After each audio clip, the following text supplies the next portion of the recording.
Indonesia merupakan negeri dengan banyaknya pulau yang cantik dan indah.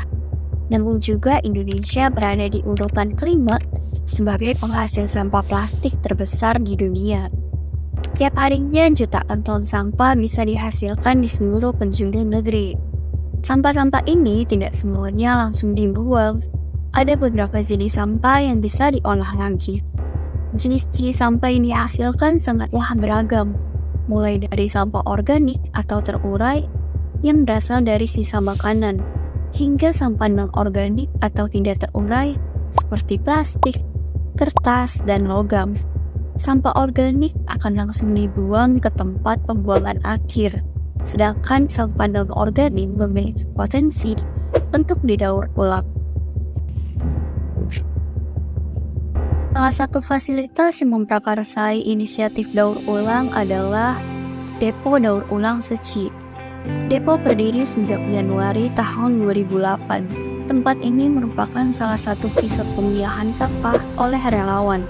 Sebelumnya, Seci merupakan lembaga sosial kemanusiaan yang berkomitmen menebarkan cinta kasih universal dengan welas asih dan membawa perubahan positif di dunia. Depo daur ulang ini merupakan salah satu hasil komitmennya kepada masyarakat. Di tempat ini, sampah-sampah non-organik dipilah lagi oleh para relawan, mulai dari sampah botol plastik, botol kaca, kardus, sampah kertas, dan sampah non-organik lainnya. Bahkan, tak sedikit juga masyarakat yang menyumbangkan barang-barang mereka yang tidak lagi digunakan, namun masih layak dipakai. Barang-barang ini kemudian disimpan oleh depo untuk keperluan pendidikan dan tak jarang untuk yang membutuhkan. Depo ini berdiri emang berbarengan dengan rusun gitu loh. Jadi lahan ini udah disediakan ketika membangun rusun, udah disediakan untuk depo dibangun.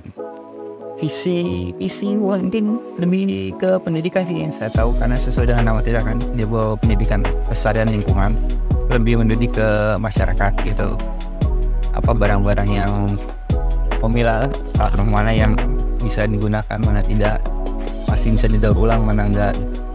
Dan untuk hasilnya itu emang lebih kita di apa yang udah nggak bisa digunain lagi itu kita ke pabrik gitu kan. Nah, uang dari hasil dari pabrik itu, nah itu yang ke yayasan.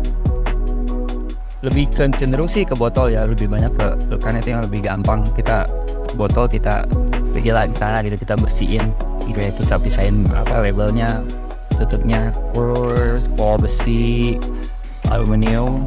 Mungkin yang nggak kita yang nggak bisa itu mungkin kayak material kayu gitu. Program kita sih kalau ini sebenarnya dari kegiatan dari relawan ya, kita tiap sebulan sekali itu minggu ketiga itu kita ada namanya pelestarian lingkungan gitu. Kalau di Depo enggak, kita emang tiap hari operasional, cuma itu kan program dari apa, intinya dari relawan juga kan kegiatan. Terus juga kita terbantu dari apa, DAI juga ada program, itu banyak juga akhirnya dari program DAI mereka akhirnya nyumbang ke kita. Kalau khusus sumbang sih enggak, cuma kalau emang ada masyarakat datang butuh atau relawan yang misalkan ada kegiatan mereka gitu kan, ke kegiatan relawan ya, mereka ngambil barang dari sini.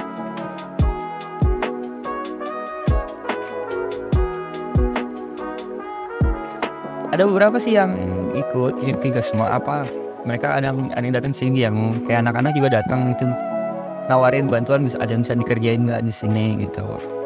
Atau ada juga beberapa masyarakat yang datang buat ngasih barang daur. Sebenarnya kita di sini juga ngajarin apa, ada nilai ekonomis juga buat masyarakat sebenarnya, kayak buat yang gitu kan, mereka ada yang jadi nilai sampah kan bisa bernilai sesuatu tentang apa ya. Mungkin banyak juga yang orang yang misalnya yang masih belum nggak tahu barang apa yang mana yang bisa mana yang enggak gitu kan. Jadi kadang datang tuh kayak sampah yang basah gitu datang, itu yang kan itu mengganggu yang di pemilahnya itu kan. barang-barang yang berbau gitu. Itu yang harapannya mungkin lebih bisa lebih maju lah, lebih juga mendorong masyarakat gitu lebih paham dengan barang-barang yang udah bilang mana yang bisa digunakan, mana yang tidak.